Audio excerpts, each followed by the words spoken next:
Ciliary नगर में बंटी रहता था। उसकी बेटी पीलू पढ़ाई में बहुत होशियार थी और घर के काम काज में भी बहुत तेज थी। पीलू भगवान कृष्ण गोपाल की बहुत बड़ी भक्त थी। उसे घर में दूध की रबड़ी बनाना बहुत पसंद था और हर जन्माष्टमी में वो गोपाल जी को भोग लगाती थी। एक दिन पीलू को विदेश में एक बड़ी कंपनी ने नौकरी के लिए लेटर आता है, लेकिन अचानक से बंटी की तबीयत बहुत बिगड़ जाती है। उसकी माँ बबली उससे कहती है, पीलू तू चिंता मत कर, आखिर तेरी कड़ी मेहनत के कारण तुझे इतनी बड़ी नौकरी मिल रही है। तू जाकर काम कर, यहाँ की चिंता मत कर। नहीं माँ, मैं ऐसे कैसे तुमको और पिताजी को इस हालत में छोड़कर चली जाऊंगी। नौकरियां तो आती जाती है। लेकिन तभी वहाँ कालू आ जाता है। कभी भी जाने के पहले आप अपने पिताजी के इलाज के लिए जो उधार लिए हो वो चुका कर जाओ। कालू भैया, आप क्या हमें चोर समझ रहे हैं? हम आपका उधार चुका देंगे। मैं कुछ न कुछ काम यहाँ पर ढूंढ ही लूंगी।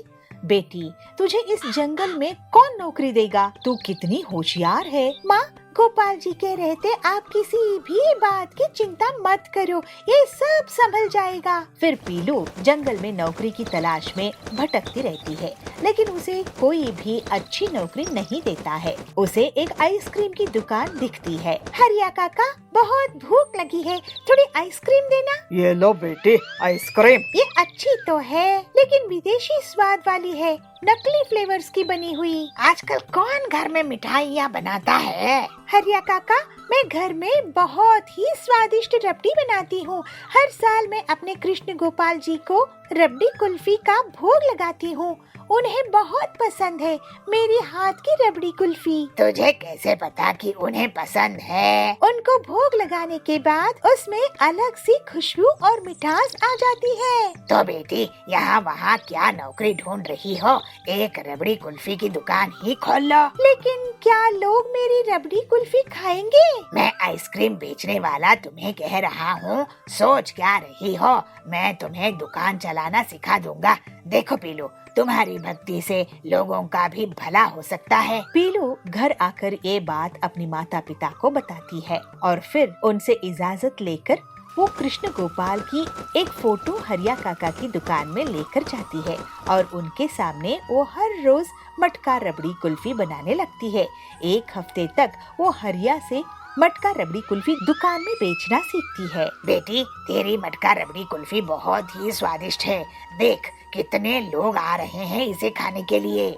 तो टिल्लू वहाँ पे आता है और कहता है, वाह वाह पीलू दीदी, क्या लाजवाब मटका रबड़ी कुल्फी बनाई हो। मेरी बहन की शादी में ऑर्डर दूंगा। ये सब तो कृष्ण गोपाल की दया है। पीलू हर रोज कृष्ण गोपाल जी को लगा मटकी रबड़ी कुल्फी का भोग खिलाया करती थी। बहुत जल्द ही पीलू की दुकान मुनाफे में आ जाती है और पीलू के पास बहुत सारे पैसे आ जाते हैं। इसके बाद पीलू पूरा कर्ज चुका देती है। माँ, पिताजी, अब मैं विदेश जाकर नौकरी नहीं करूँगी। यहीं रहकर मैं अपनी मटका रबड़ी कुल्फी की दुकान चलाऊंगी और हर जन्माष्टमी को मैं पूरे गांव को कृष्ण गोपाल जी को जो भोग लगेगा वो मटकी रबड़ी कुल्फी खिलाया करूँगी। इसके बाद से पीलू बहुत मेहनत से अपनी दुकान चलाती थी और मटका रबड़ी कुल्फी बेचा करती थी और वो अब अपने परिवार के साथ खुशी खुशी रहने लगी। बहुत साल पहले पीलू एक गांव में मुर्गियों का व्यापार करती थी, लेकिन पीलू के पास जो भी मुर्गी होती वो चुपचाप भाग जाती थी। लेकिन उसके पास एक मुर्गी थी जो बहुत सालों में घर के बाहर भी नहीं गई और उसे रोज एक अंडा देती थी। पीलू सोच में पड़ जाती कि वो एक अंडे का क्या करे, क्योंकि एक अंडा तो कोई नहीं खरीदेगा। पीलू सोचती है, अब मैं इस एक अंडे का क्या करूं? मेरे पास तो कोई मुर्गी टिकती ही नहीं है। पता नहीं मुर्गियों को मैं क्यों ना पसंद हूँ। एक ही मुर्गी है जिसको मैं लवली कहती हूँ। इसका एक अंडा कौन खरीदेगा? मैं ही खा जाती हूँ। वैसे भी एक अंडा बेचकर पैसे तो मिलने से रहे, कम से कम अपना पेट एक अंडे से तो भर ही लूंगी। ऐसे ही एक दिन पीलू अपनी मुर्गी के साथ जंगल घूमने के लिए निकली। अब बहुत दिनों से बाहर नहीं गए हैं, इस मुर्गी को घर में ही नहीं छोड़ सकती। क्या पता ये भी भाग जाए। तभी उसे एक बूढ़ी पक्षी बबली एक पेड़ के नीचे बेहोश मिलती है। अरे बूढ़ी आंटी, उठो उठो, क्या हुआ तुम्हें? कौन है? मुझे भूख लगी है, भूख लगी है मुझे। अरे आंटी जी, मेरे पास तो आपको खिलाने के लिए पैसे नहीं हैं। तभी लवली मुर्गी एक अंडा दे देती है। पीलू तुरंत ही उसे बबली को दे देती है। बबली उस अंडे को खा लेती है। बेटी, तुमने अपनी मुर्गी का अंडा खिलाकर मेरी भूख मिटाई है। तुम अब से गरीब नहीं रहोगी। ये मुर्गी तुम्हें एक सोने की अंडा देगी। उस अंडे को तुम पंखे में रख देना और घुमाना। जब अंडा घूम रहा होगा तब तुम उससे जो मांगोगी वो मिल जाएगा। फिर वो बूढ़ी बबली वहाँ से चली जाती है।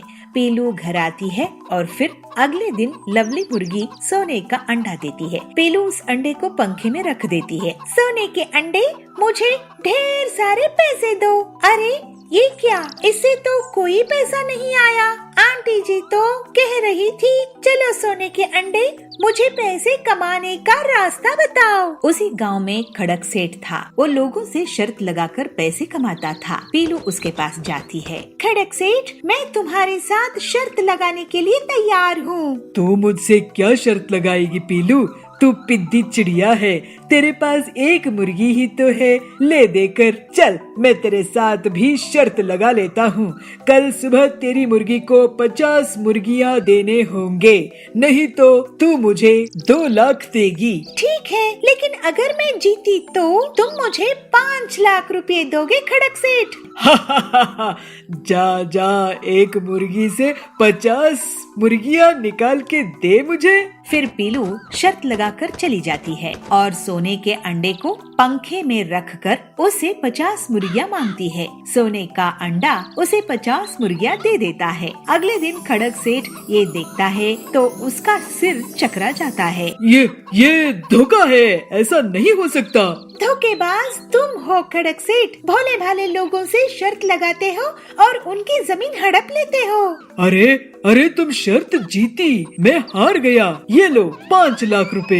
लेकिन मैं इतनी आसानी से तुम्हें नहीं छोड़ूंगा। चलो मैं एक और शर्त लगाता हूँ। कल सुबह 500 ऑमलेट चाहिए मुझे, नहीं तो तुम मुझे 10 लाख दोगी या मैं तुम्हें 10 लाख दूंगा। मंजूर, लेकिन कल वो सारी चिड़िया रहेंगी जिनकी जमीन तुमने ले रखी है। अगर तुम कल हारे तो तुम उन सब की जमीन के कागजात वापस कर दोगे। जाओ जाओ, पहले 500 ऑमलेट लेकर आओ। फिर पीलू अगले दिन सोने के अंडे से 500 ऑमलेट की इच्छा रखती है और उसमें से 500 ऑमलेट निकल आते हैं। अगले दिन पीलू सभी अन्य पक्षियों के साथ अपने घोंसले में खड़क का इंतजार कर रही थी। क्यों पीलू, शर्त हारने के लिए तैयार हो ना? 10 लाख है कि नहीं तुम्हारे पास? अगर हार गई तो ये सारी चिड़िया तुम्हें पीटेंगी, क्योंकि तुम्हारे कारण इनकी जमीन हमेशा के लिए मेरी हो जाएगी। लेकिन ऐसी शर्त तो मैंने नहीं रखी। तुम वाकई बहुत बड़े धोखेबाज हो। लेकिन मुझे फिक्र नहीं, तुम शर्त हारने वाले हो। ये देखो, ऑमलेट गिन लो, पूरे 500 है। अरे नहीं, मेरा सिर चकरा रहा है। इतने सारे ऑमलेट। वो भागने लगता है, लेकिन सारे पक्षी उसको पकड़कर पीटने लगते हैं और अपनी जमीन के पैसे ले लेते हैं और पीलू को 10 लाख रुपए मिल जाते हैं। इस तरह से पीलू सबकी मदद करके खुशी खुशी रहने लगती है। आचार्य जयसूर्या अपने पर्यटन के दौरान गांव-गांव जाके वहां की लोगों को अपनी प्रवचन से अच्छी बातें सिखाते थे। आचार्य की मधुर वाणी और सत्य विचार से वहां के लोग बहुत प्रभावित होते थे। आचार्य के विचारों को अपने जीवन में लागू करके बहुत सारे लोग सद्गुणी बन गए थे। एक दिन पंढरपुर में आचार्य का प्रवचन चालू था। सज्जनों, अगर हम किसी का बुरा चाहते हैं तो हमारा भी बुरा होगा। अगर हमारे विचार अच्छे रहेंगे तो हमारे साथ भी अच्छा ही होगा। कितना सीधा साधा है यह विचार। आचार्य की प्रवचन चालू था तो तभी वहाँ पे एक आदमी आके पहुँच जाता है और आचार्य की पैर पे साष्टांग नमस्कार करते हुए यह कहता है, आचार्य जी मुझे बचा लीजिए, मैं तो आपकी शरण में आ गया हूँ।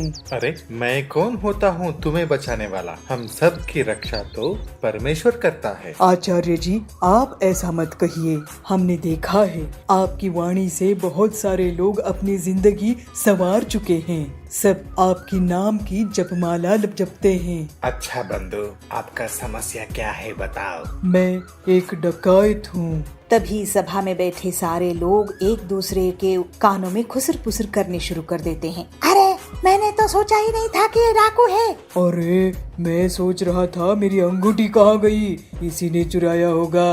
अरे ये डकायत अगर हमारे गांव में आ गया तो किसी की खैर नहीं।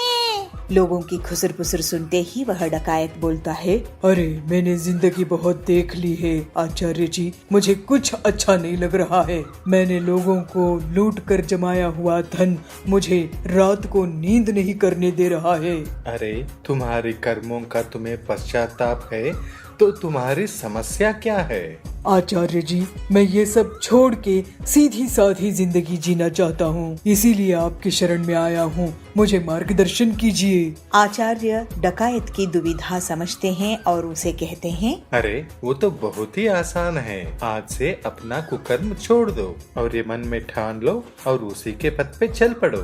धन्योस्मि आचार्य जी, जो आपने कहा मैं उसी पथ पे चलूंगा। आचार्य जी अपने प्रवचन उस गांव में खत्म करके दूसरे गांव तीसरे गांव ऐसे ही पर्यटन करते रहे। तो एक दिन वही डकायत फिर से आचार्य जी से मिलता है। आचार्य आपने जो कहा था उस रास्ते पे चलने की मैंने बहुत कोशिश की, मगर क्या करे मेरे हाथों को चोरी करने की आदत हो गई है, छूट ही नहीं रही है। आचार्य कोई दूसरा उपाय बता दीजिए ताकि मैं भी अच्छा इंसान बन के जिंदगी बिता सकूं। आचार्य हंसते हुए कहते हैं, अच्छा ये बात है, तुम आदत से मजबूर हो तो ठीक है, तुम हर दिन अपने ही काम करते रहना, मगर तुम जो भी काम करोगे उसे मेरे प्रवचन में आके बताते रहना, तब तुम्हें कोई पाप नहीं लगेगा।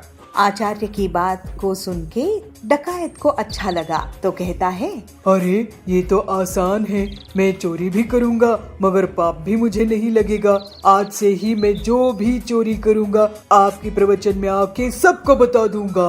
ऐसे कह के डकायत वहाँ से निकल जाता है और कितने ही दिन बीत गए मगर डकायत वापस नहीं आता है आचार्य के पास। तभी अचानक एक दिन आचार्य के शिष्य को उसकी याद आती है और शिष्य कहते हैं, गुरुजी कितने दिन हो गए लेकिन वो डकायत तो आज तक आपके पास वापस आया ही नहीं, तो इसका मतलब आपका बताया हुआ बातों से उसके ऊपर कोई भी प्रभाव नहीं हुआ क्या?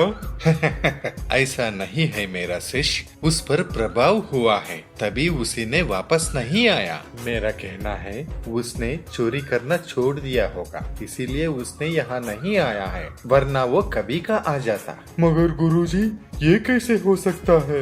उस डकायत को अपने चोरी करना छोड़ने की लालच थी। चोरी करना बहुत ही आसान है शिष्य, लेकिन उसे सबके सामने ऐलान करना, अपने आप को उससे प्रायश्चित करना बहुत ही कठिन होता है और यह बात उसे समझ में आ गया है। और अच्छे काम करने की बातें मेरे पास आके बताने की वजह भी नहीं है और इसीलिए मुझे तो विश्वास है वो डाकू सुधर गया होगा। ऐसे कह के आचार्य अपने शिष्य को विवरण देते हैं। और एक दिन आचार्य की प्रवचन चल रही थी तो उसी गांव में रहने वाला वह डकायत आचार्य को मिलने आया और आचार्य से कह रहा है, आचार्य आपकी वाणी ने मेरे जीवन की पथ ही बदल दी, मैं अब जिंदगी से बहुत खुश हूँ। उस दिन से आज तक मैंने एक भी चोरी नहीं की, भले ही मैं कुछ दिन भूखा था मगर आज मैं कष्ट से अपनी जिंदगी को संवार रहा हूँ। कहते हैं ना श्रम का फल मीठा होता है,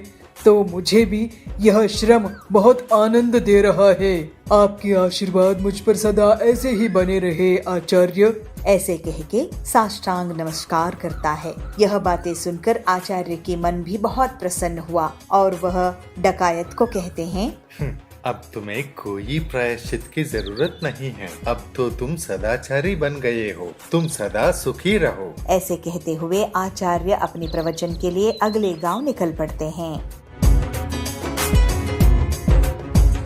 सुंदरपुर नाम का एक राज्य था। उस राज्य में एक दिन एक मुसाफिर आता है जो साधु जैसे पहनावा पहना था। वह शहर के बाहर एक बरगद के पेड़ के नीचे ध्यान के लिए बैठ जाता है। कई दिनों तक वह साधु वहाँ पे बिना कुछ खाए पिए ध्यानस्थ होकर बैठा था। उस राज्य के लोगों को यह लगने लगा कि यह बाबा सच में कोई महान संत है, तो सारे उनके दर्शन के लिए आने लगे। जब यह खबर सुंदरपुर की राजा तक पहुँचती है तो वो खुद भी बाबा के दर्शन के लिए आ जाता है। जैसे जैसे समय बीतता गया तो राजा का वह संत पर विश्वास भी बढ़ने लगा।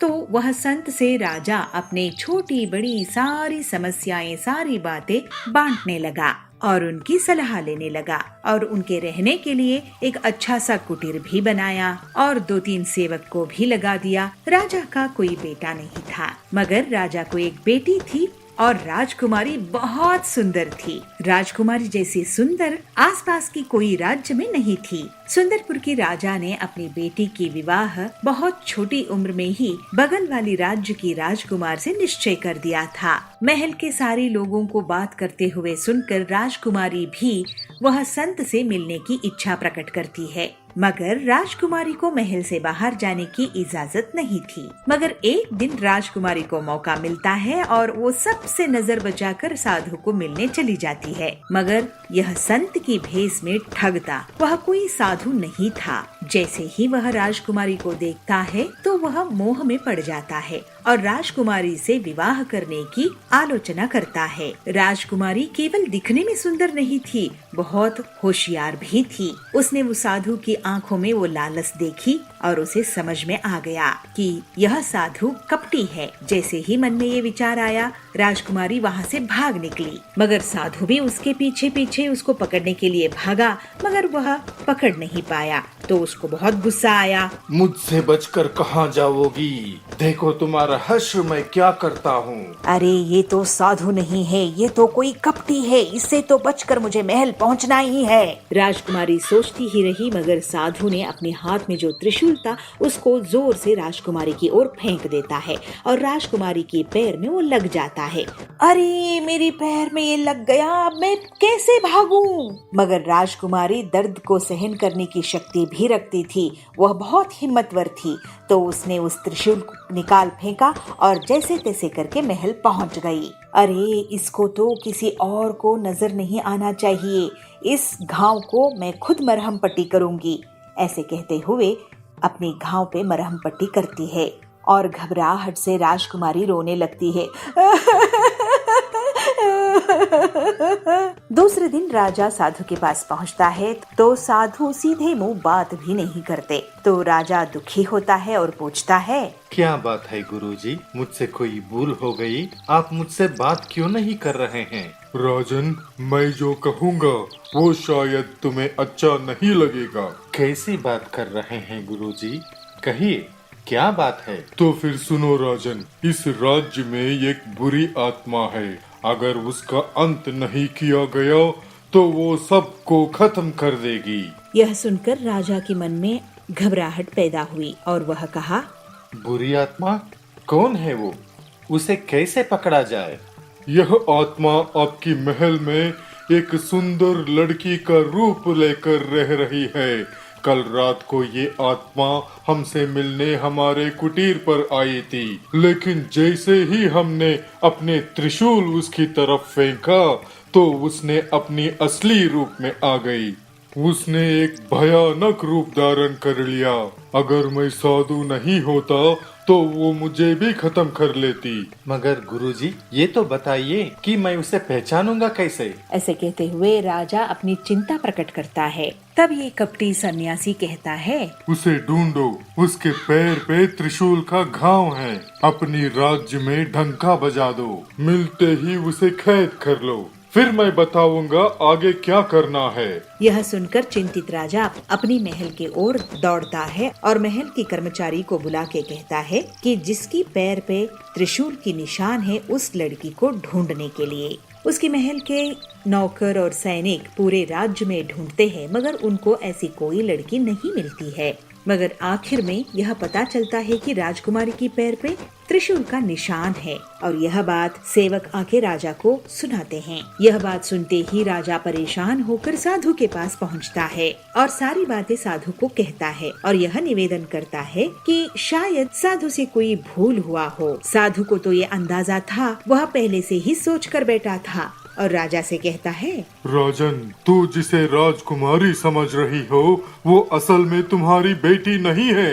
तुम्हारी असली बेटी को पैदा होते समय एक जादूगरनी ने चुरा लिया था और उसे इस बुरी आत्मा से बदल दिया था। अब तुम पर है राजन, मेरी बात मानो या ना मानो। अगर नहीं मानोगे तो राज्य का विनाश निश्चित है। राजा को साधु पर अटूट विश्वास था, इसीलिए ज्यादा न सोचते हुए राजा ने साधु की बात मान ली और राजा अपनी बात को मान रहा है इसका भनक लगते ही साधु कहता है, एक बड़ी संदूक मेरी कुटिया में रख दो और रात होते ही किसी को भनक ना लगते हुए राजकुमारी को मेरे पास ले आओ। राजा बिल्कुल वैसे ही करता है जैसे साधु ने कहा था और राजा और साधु दोनों मिलकर उस संदूक में राजकुमारी को डालकर उसको बंद कर देते हैं और रात को ही उस संदूक को नदी में बहा दिया। उसके बाद राजा महल चला गया और साधु अपने कुटीर। मगर साधु को अभी भी संतुष्टि नहीं मिली थी क्योंकि वह खुद राजकुमारी को सजा देना चाहता था। इसलिए कुटिया में पहुँचते ही अपने 2 शिष्यों को बुलाते हैं और कहते हैं कि उन्हें सपने में भगवान के दर्शन हुए और भगवान ने कहा है कि नदी में तैरते हुए संदूक एक उनको मिलेगी और उस संदूक में बहुत कीमती चीज है और इसलिए दोनों शिष्यों को कहता है कि वो तुरंत जाए और वो संदूक को ढूंढ के कुटीर में ले आए। गुरु की बात सुन के दोनों शिष्य नदी की ओर चल पड़ते हैं। अगले दिन पड़ोस की राज के राजकुमार नदी किनारे शिकार पर आए थे। अचानक राजकुमार की नजर नदी में तैरते हुए संदूक पर पड़ती है और वह सैनिकों को तुरंत वह संदूक बाहर निकालने की आदेश देते हैं। इतनी बड़ी संदूक को देख के राजकुमार को थोड़ा आश्चर्य तो हुआ, मगर वह संदूक को खोल के देखने की निश्चय करते हैं और खोलते हैं। जैसे ही संदूक खोलता है तो वह आश्चर्य और बढ़ जाता है क्योंकि संदूक में बहुत सुंदर सी एक कन्या थी। इतनी सुंदर कन्या राजकुमार ने पूरी अपनी जिंदगी में कभी नहीं देखा था। राजकुमारी डरते ही संदूक से बाहर आती है और राजकुमार को सब कुछ बताती है। राजकुमार भी स्वयं अपना परिचय देते हैं कि वो पड़ोस की राजकुमार है जिसकी शादी राजकुमारी के साथ बचपन में तय हुई थी। राजकुमार राजकुमारी को सांत्वना देते हुए कहते हैं कि वह तुरंत वहीं पे गांधर्व विवाह करेंगे और उन दोनों ने गांधर्व विवाह कर लिया और सैनिकों को राजकुमार आदेश देता है कि उस पेटी में एक जंगली बंदर को बंद करके फिर से नदी में बहा दिया जाए। राजकुमार राजकुमारी के साथ अपने महल वापस चला जाता है। इधर साधु के दोनों शिष्य पेटी को नदी में तैरते हुए देखते हैं और उस संदूक को ले जाकर साधु की कुटीर में रख देते हैं। पेटी को देखकर साधु को बहुत संतोष होता है और वह दोनों शिष्यों को कहता है जब तक वो ना कहे तब तक कुटिया के अंदर ना आए और कुटिया के बाहर पहरे पे खड़े हो जाएं। फिर क्या था, साधु ने कुटिया की दरवाजा बंद किया और संदूक को खोला। पेटी से निकली हुई बंदर साधु के ऊपर कूदकर उसको बहुत सताती है। साधु चीखता रहा, चिल्लाता रहा, मगर कोई कुटिया की दरवाजा नहीं खोला। इस तरह साधु को अपनी किए की सजा मिल गई। बेलापुर गांव के जंगल में एक गरीब चिड़िया पीलू रहती थी। वो घर में ही कांच की चूड़ियां बनाया करती थी और एक टोकरी में उन्हें ले जाकर बाजार में बेचा करती थी। पीलू लक्ष्मी जी की बिना स्वार्थ के भक्ति किया करती थी। उसका पति बंटी कबूतर प्लम्बर था और नल फिटिंग और रिपेयरिंग का काम करता था। एक दिन बंटी काम से लौट रहा था, तभी उसका एक्सीडेंट हो जाता है और उसका पैर टूट जाता है। भले ही हमारे घर बहुत बड़ी मुसीबत आ गई है, लेकिन माँ लक्ष्मी जी की बहुत कृपा है कि आपकी जान बच गई है। इतने दुख में भी तुम्हारे मन में लक्ष्मी जी के प्रति कितनी श्रद्धा है पीलू। लेकिन ये भी तो सच है ना कि हमारे घर का खर्चा बड़ी मुश्किल से चलता था। अब तो मेरी इस हालत के कारण घर का किराया, दवाई और किराने के खर्चा कैसे निकलेगा। मुझे तो बहुत चिंता हो रही है। काश मैं जल्दी से ठीक हो जाता पीलू। आप चिंता मत कीजिए, लक्ष्मी माँ के आशीर्वाद से सब संभल जाएगा। मैं और मेहनत से कांच की चूड़ियाँ बनाया करूँगी। अभी तो त्योहार का सीजन आने वाला है, हो सकता है कि हमारी अच्छी कमाई भी हो जाए। ऐसे कहकर पीलू बिना आराम किए चूड़ियाँ बनाती थी और बंटी का ख्याल भी रखती थी। इस वजह से वो भी थोड़ी कमजोर हो गई थी। घर का खर्च अब भी बड़ी मुश्किल से निकल रहा था। एक दिन वो अपनी कांच की चूड़ियाँ बेचने के लिए बाजार जाती है। चूड़ियाँ ले लो, चूड़ियाँ, रंग बिरंगी चूड़ियाँ, कांच की चूड़ियाँ ले लो, ऐसे ग्राहकों को बुलाती रहती है। तभी वहाँ पे बबली आती है। कितने की चूड़ियाँ दे रही हो पीलू? बबली सेठानी जी, सिर्फ 50 रुपए की 12 चूड़ियाँ है, ले लीजिए, आपके हाथों में बहुत अच्छी लगेंगी। अरे वाह, इतनी सस्ती और इतनी अच्छी चूड़ियाँ हैं ये। मुझे तो तुम 200 रुपए की लाल हरी चूड़ियाँ दे दो, इस त्योहार में बहुत अच्छी लगेंगी। लो, ऐसी चूड़ियाँ तो बड़ी बड़ी दुकानों में भी नहीं दिखती हैं। तुम कहाँ से लेकर आई हो? मैं इन्हें खुद घर में बनाती हूँ। इन्हें मैं लक्ष्मी जी की भक्ति के कारण ही बना सकती हूँ। हरी मैडम, क्योंकि उन्हें ऐसी चूड़ियाँ बहुत पसंद है। बहुत बढ़िया पीलो, मुझे भी 200 की दे दो, मिक्स मैच करके मैं भी तुम्हारे इन्हीं पर लक्ष्मी जी के भक्ति करते हुए ही ये चूड़ियाँ पहनूंगी। इस तरह से पीलू की चूड़ियाँ वहाँ की औरतों को बहुत पसंद आने लगती है और उसकी अब अच्छी कमाई होने लगती है। देखिए जी, आज कितनी अच्छी कमाई हुई है। माँ लक्ष्मी जी, बहुत धन्यवाद आपका। हाँ पीलू, बस कुछ ही दिनों की बात है, मैं भी ठीक हो जाऊंगा तो दोनों माँ लक्ष्मी जी के लिए भंडारा करेंगे, गरीबों को खाना खिलाएंगे। बहुत अच्छे विचार है जी। अब मैं माँ लक्ष्मी जी को उनकी पसंद की कमल की माला अर्पित करती हूँ और उन्हें शुद्ध घी के लड्डू भोग में लगाती हूँ। पीलू लक्ष्मी जी को कमल की माला और लड्डू अर्पित करती है, लेकिन वो नहीं जानती थी कि कालू कौवा पीलू की चूड़ियाँ बिकने से बहुत परेशान था। कालू कौवे की चूड़ियों की दुकान थी, लेकिन वो महंगी और खराब क्वालिटी की चूड़ियाँ बेचने लगा था। इसी वजह से उसकी दुकान में अब औरतें नहीं जाती थी। इस पीलू के कारण मेरी दुकान तो बहुत नुकसान हो रहा है, इसे यहाँ से भगाता हूँ। फिर वो पीलू के पास जाता है। ए पीलू, तू अब से यहाँ अपनी दुकान नहीं लगाएगी, यहाँ से भाग जा, नहीं तो मुझसे बुरा कोई नहीं होगा। लेकिन कालू भैया, मैं गरीब टोकरी में चूड़ियाँ बेचने वाली हूँ, इससे आपको क्या नुकसान हो रहा है? तेरे आने के बाद से मेरी दुकान में ग्राहक नहीं आ रहे हैं, यहाँ से भाग जा। तो वहाँ पे बबली पहुँचती है। आप पीलू को ऐसे नहीं भगा सकते कालू जी, हम आपकी दुकान से इसलिए चूड़ियाँ नहीं खरीदते हैं क्योंकि वो खराब क्वालिटी की महंगी है। आप पीलू को तंग मत करो और ये जोर जबरदस्ती बंद करो। कालू भीड़ इकट्ठा होता देखकर वहाँ से भाग जाता है। फिर वो घर जाकर सोचता है और रात में पीलू के घर की तरफ एक हथौड़ा लेकर जाता है। पीलू की पूरी कांच की चूड़ियों को मैं तोड़ कर रख दूंगा, बल्कि मैं तो उसके टूटे फूटे पत्तों को भी 1-2 हाथ मार दूंगा, जिससे वो और टूट फूट जाएं। कालू चुपचाप पीलू के घर में घुस जाता है और देखता है कि दोनों पति पत्नी सो रहे हैं। वो हथौड़े से चूड़ियों को तोड़ने लगता है। कांच के फूटने की आवाज सुनकर पीलू और बंटी जग जाते हैं। कालू, तुम मेरे घर में कैसे घुस गए? तुमने मेरी सारी चूड़ियाँ तोड़ दी। कालू, तुम्हें मैं पुलिस के हवाले कर दूंगा। अरे जा, तू मेरा क्या बिगाड़ेगा, मैं तुझे तोड़ दूंगा। वो उसे मारने के लिए आगे बढ़ता है और उसी समय पीलू माँ लक्ष्मी जी का ध्यान करती है। अचानक से कालू हवा में गोल गोल घूमने लगता है और उसका हथौड़ा उसी पर गिर जाता है। तभी वो देखता है कि कांच की चूड़ियाँ जो उसने तोड़ी थी सब की सब फिर से जुड़ जाती है। ये क्या हो रहा है? मुझे माफ कर दो पीलू। कालू को पुलिस पकड़कर ले जाती है और सबके जाने के बाद पीलू को माँ लक्ष्मी जी के दर्शन होते हैं। माँ लक्ष्मी, आपकी जय हो, आपकी बहुत दया है माँ मेरे ऊपर। बेटी, तो इतनी गरीबी देखी, लेकिन मेहनत करना और मेरी भक्ति करना नहीं भूली। मैं तुझे आशीर्वाद देती हूँ, अब से तेरी हर तकलीफ दूर हो जाएगी। फिर माँ लक्ष्मी वहाँ से अंतर्ध्यान हो जाती है और कुछ ही दिनों में आसपास के गांवों में भी पीलू की कांच की चूड़ियाँ खरीदने के लिए लोग आने लगते हैं। मुनाफा बेहद बढ़ जाता है। पैसे आने से पीलू अपने पति का बहुत अच्छे से इलाज करा लेती है और ठीक होने के बाद वो भी उसी काम में लग जाता है।